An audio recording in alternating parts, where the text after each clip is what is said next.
咁所以咧喺我哋繼續今次咧係接續上一次，我哋其實本來上一次個篇應該就有成個鐘嘅信息嘅，咁我接續埋呢一段，我哋先至去開始一個好新、好震撼嘅信息。因為其實我哋呢幾篇都係只係前言嘅啫，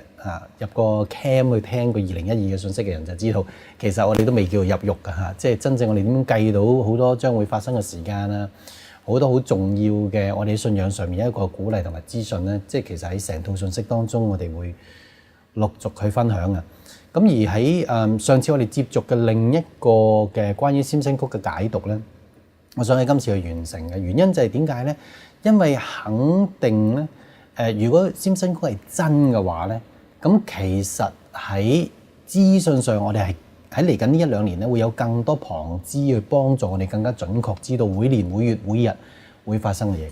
所以變咗我哋而家睇到我哋對比喺呢2次，發覺佢準確度都非常之高，同埋我哋用一個啱嘅方式邏輯去解讀嘅話咧，我哋直情可以有作一個預備添。所以如果我哋學習點樣去準確地解讀佢咧，其實係一個好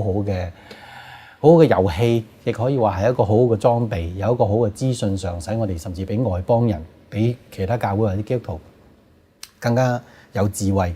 因為我哋預先知佢會發生嘅嘢嘛，就好似我哋啱啱先至睇見，正我講12月10號至25號呢一個空氣傳染嘅，原來係佢既然點解講一段時間咧？原來係講可能係講緊個方法，而唔係講緊世衛會宣佈話去變成空氣傳染。而事實上，如果當我哋去預先去拎佢出嚟講去分析嘅話咧，如果你發覺唔準，我哋可以矯正，使到我哋知道嘅真實。但係起碼我相信到今時今日呢一刻嚟講咧，占星曲裏邊所講嘅真係光明會用占星曲去作一個溝通咧，呢個好明顯係真㗎啦嚇。即係我哋睇見佢裏邊所證明嘅事件，只不過就係我哋解讀嘅係準唔準確嘅啫。如果我哋準確嘅話咧，咁其實呢一個係一個幾有趣嘅方法，去讓我哋身為基督徒，我哋知道應該點樣做。因為有一點好重要，我哋知道就係我哋係基督徒我有個跟我講，我哋係一個基督徒，係啦。我哋唔係軍方，我哋又唔係警方，我哋又唔係偵探，係咪？因為當佢哋去知道呢啲，佢哋有佢哋嘅責任去做佢哋應該做嘅嘢。但係我哋係基督徒嘅話，尤其是我哋呢個時代神喺聖經所預言嘅信仰上嘅精兵，基督嘅精兵嘅話，我哋有我哋嘅責任。起碼我哋可以為嗰樣嘢禱告，我哋為嗰樣嘢宣告，我哋為我哋所知嘅親人，我哋作出一個警告呢個係一個我相信每一個持守住一個原則去生存喺呢個世上嘅人都應該有嘅一個守則，就係話按住佢自己個身份去做應該做嘅嘢。有時而家我哋講緊嘅占星局所講嘅內容咧，唔係講緊麥當勞而家減價或者百佳賣平嘢嗰啲，你知道你做唔做，作出反應定唔反應都冇所謂，甚至等佢發生咗之後先至理佢都得。但係而家我哋講緊呢一啲嘅內容咧，由上2個禮拜開始講嘅咯，根本你唔可能等佢發生咗先作反應嘅，你一定要喺發生之前做一個反應嘅，係咪？呢個就係我嘅原則即係我會咁樣做嘅原則。原因就係等於一個拆彈專家。當以前我哋仲早幾十年，香港有陣時有啲可疑嘅物品咧，或者喺唔同嘅地方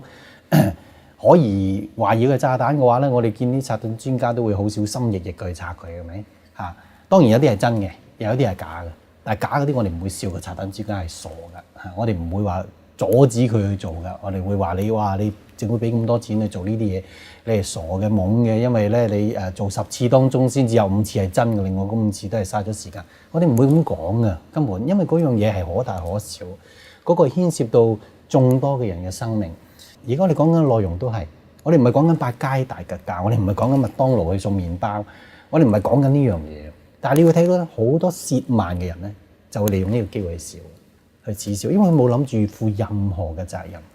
佢亦覺得就係話，總之揾到嘅所謂揾到個笑位咧，佢就走去笑人。但係你會睇到呢啲人係最可憐嘅，因為呢啲人冇諗住喺人生當中為邊個人而活，又或者甚至為自己或者身邊嘅人負任何責任。但係我哋身為基督徒嘅話，我哋就一定要喺我哋呢個時代當中去選擇一個原則，去做我哋應該做嘅本分。而我覺得呢一個我哋係神所揀選嘅基督徒，我哋係石安教會嘅弟兄姊妹，我覺得呢個係喺咁多年當中我哋選擇咗嘅我哋嘅守則，或者我哋咁多年都俾人笑啦嚇，但係或者相對我哋喺呢個時代嘅拆彈專家啦嚇。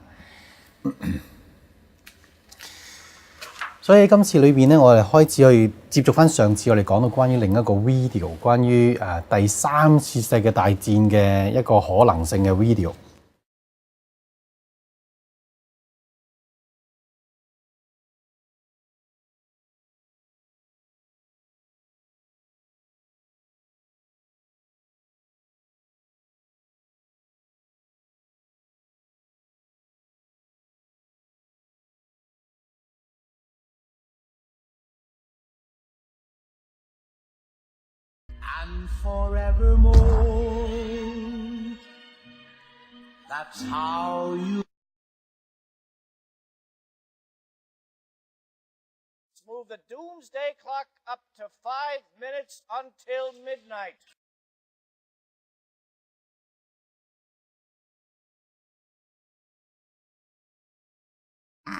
What will Springfield be like in 50 years? Let's see what the computer says.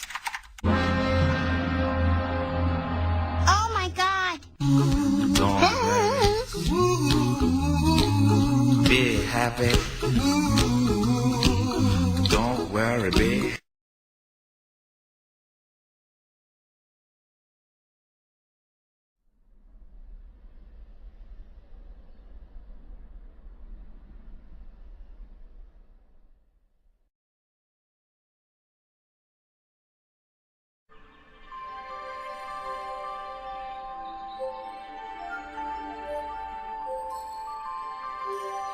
Hello there, Smiley.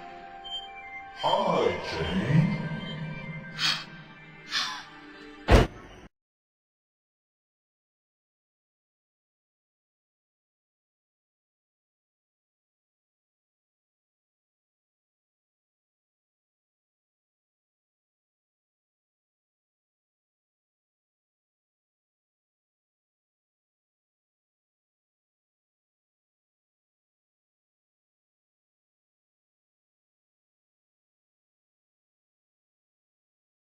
首先呢段嘅片段一開始第一段咧，我哋會見到佢一開始講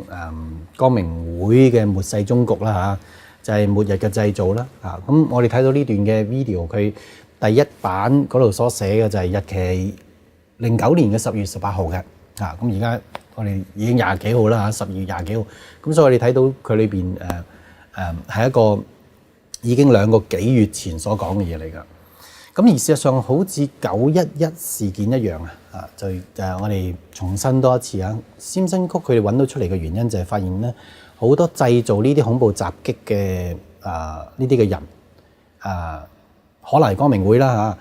嚇，佢係用呢種嘅方法咧去通風報信，去讓咧佢哋嘅會員去避開呢一啲嘅危險嘅，即係佢要喺嗰度恐怖襲擊嘅話，佢哋唔好去嗰度咯。或者譬如舉一個簡單嘅例子。佢嘅目的就好似講關於10月10號至到25號係空氣傳染一樣。其實如果大家有留意新聞咧，烏克蘭喺佢呢啲噴灑之前咧，其實當地嘅一啲嘅美國人係俾人警告咧，叫佢留意咧，喺噴灑之前已經講啦，嗰幾日全部都要閂窗，唔好開窗。所以變咗喺當地反而呢啲嘅西人就冇乜感染，但係土著或者個本土嘅人咧就有感染，所以佢就用呢種嘅通風報信方式即係話如果舉個例，全世界都喺12月10號至25號噴灑嘅話，咁當然呢個資訊對於好多佢哋嘅光明會嘅信徒就好重要咯，係咪？佢哋知道嗰幾日就係閂晒窗噶咯，係咪？屋企吸住氧氣筒又好，乜都好啦，總之就唔好開窗啦嚇。無論去住咩地區，因為可能全世界都做緊啊嘛，係咪？咁所以我就講緊啦，用咁嘅邏輯，我哋就可以推論究竟知道咧佢嘅準確、佢嘅真實性同埋佢嗰個可能性。但係感謝主，而家我哋有網上咁多嘅資訊咧，係可以幫助我哋去揾到同埋更加去進一步印證我哋自己嘅推論嘅正確性嘅嚇。